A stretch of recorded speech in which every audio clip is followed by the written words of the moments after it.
اللہم انی اعوذ بک من قلب لا یخشع ومن دعاء لا یسمع ومن نفس لا تشبع ومن علم لا ينفع اعوذ بک من ہؤلاء الاربع۔ اے اللہ میں تجھ سے ایسے دل سے پناہ مانگتا ہوں جس میں عاجزی اور انکساری نہیں، اور ایسی دعا سے پناہ مانگتا ہوں جو مقبول نہ ہو، اور ایسے نفس سے جو کبھی سیر نہ ہو، اور ایسے علم سے جو کوئی فائدہ نہ دے۔ میں ان چاروں سے تیری پناہ مانگتا ہوں۔ یا مقلب القلوب ثبت قلبی علی دینک، اے دلوں کے پھرنے والے میرے دل کو اپنے دین پر ثابت قدم رکھ۔ اللہم انی اسألک الہدی والتقی والعفاف والغنی، اے اللہ میں تجھ سے ہدایت، تقوی، عفت اور غنا مانگتا ہوں۔ اللہم انا نجعلک فی نحورہم ونعوذ بک من شرورہم، ہم تجھے ان کے سینوں میں رکھتے ہیں، یعنی تیرا روب ان کے سینوں میں بھر جائے، اور ہم ان کے شر سے تیری پناہ چاہتے ہیں۔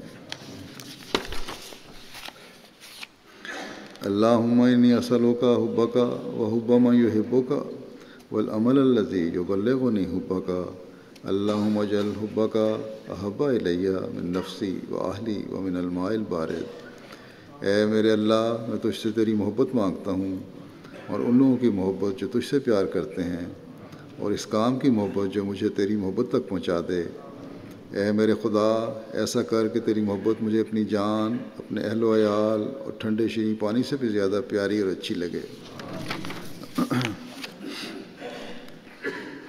ایک دعا ہے لمبی، حضرت ابن عباس سے روایت ہے، حضرت صلی اللہ علیہ وسلم کو انہوں نے سنا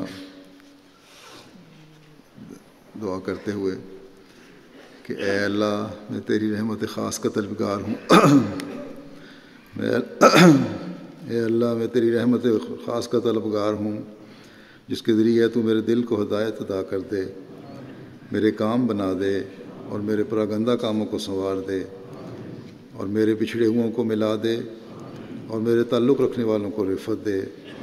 تو اپنی رحمت کے ذریعے میرے عمل کو پاک کر دے، اور مجھے رشد و ہدایت الہام کر، اور جن چیزوں سے مجھے الفت ہے وہ مجھے مل جائیں۔ ہاں ایسی رحمت خاص جو مجھے ہر برائی سے بچا لے،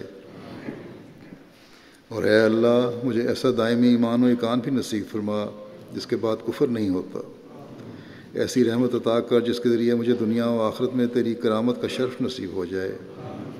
اے اللہ میں تجھ سے ہر فیصلے میں کامیابی چاہتا ہوں، اور شہیدوں کی سی مہمان نوازی اور سعادت مندی کی زندگی، اور دشمنوں پر فتح و نصرت کا خواستگار ہوں۔ مولا میں تو اپنی حاجت لے کر تیرے در پر حاضر ہو گیا ہوں، اگر میری سوچ ناقص اور میری تدبیر کمزور بھی ہے تب بھی میں تیری رحمت کا محتاج ہوں۔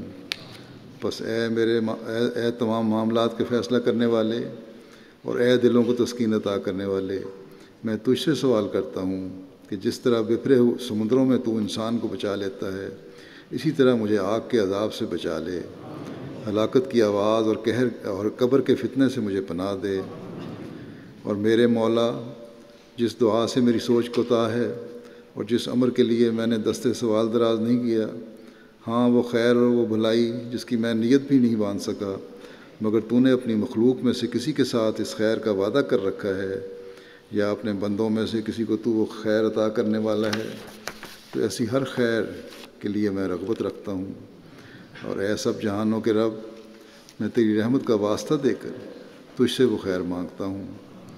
اے اللہ مضبوط تعلق والے اور رشد و ہدایت کے مالک، میں قیامت کے روز تجھ سے امن کا خواہاں ہوں، اور اس دائمی دور میں جنت چاہتا ہوں، تیرے دربار میں حاضری دینے والے مقرر بندوں کے ساتھ، اور رکوع و سجود بجا لانے والوں اور عہد پورا کرنے والوں کی معیت میں۔ یقیناً تو بہت رحم اور محبت کرنے والا ہے، بے شک تو جو چاہتا ہے کرتا ہے۔ اے اللہ ہمیں ایسا ہدایت یافتہ رہنما بنا دے جو خود گمراہ ہونے والے ہوں نہ گمراہ کرنے والے بنے، نہ خود گمراہ ہونے والے ہوں نہ گمراہ کرنے والے بنے۔ تیرے پیاروں اور دوستوں کے لیے ہم سلامتی کا پیغام ہوں، اور تیرے دشمنوں کے لیے جنگ کا نشان۔ ہم تیری محبت کے صدقے تیرے ہر محب سے محبت کرنے والے اور تیری مخالفت اور دشمنی کرنے والوں سے تیری خاطر عداوت رکھنے والے ہوں۔ اے اللہ، یہ ہماری عاجزانہ دعا ہے جس کا قبول کرنا تیرے پر منحصر ہے۔ اے اللہ، بس یہی دعا ہماری سب محنت اور تدبیر ہے اور سب بھروسہ تیری ذات پر ہے۔ اے اللہ، میرے لیے میرے دل میں نور پیدا کر دے، میری قبر کو بھی روشن کر دے، میرے آگے اور میرے پیچھے بھی نور کر دے، میرے دائیں بھی نور کر دے اور میرے بائیں بھی نور کر دے، اور میرے اوپر بھی نور کر دے اور میرے نیچے بھی نور کر دے، اور میری سماعت میں بھی نور بھر دے اور میری بصارت میں بھی نور بھر دے، اور میرے بالوں میں بھی نور بھر دے اور میری جلد کو بھی نورانی کر دے، اور میرے گوشت اور میرے خون میں بھی نور بھر دے، اور میرے دماغ میں بھی نور بھر دے اور میری ہڈیوں میں بھی نور بھر دے۔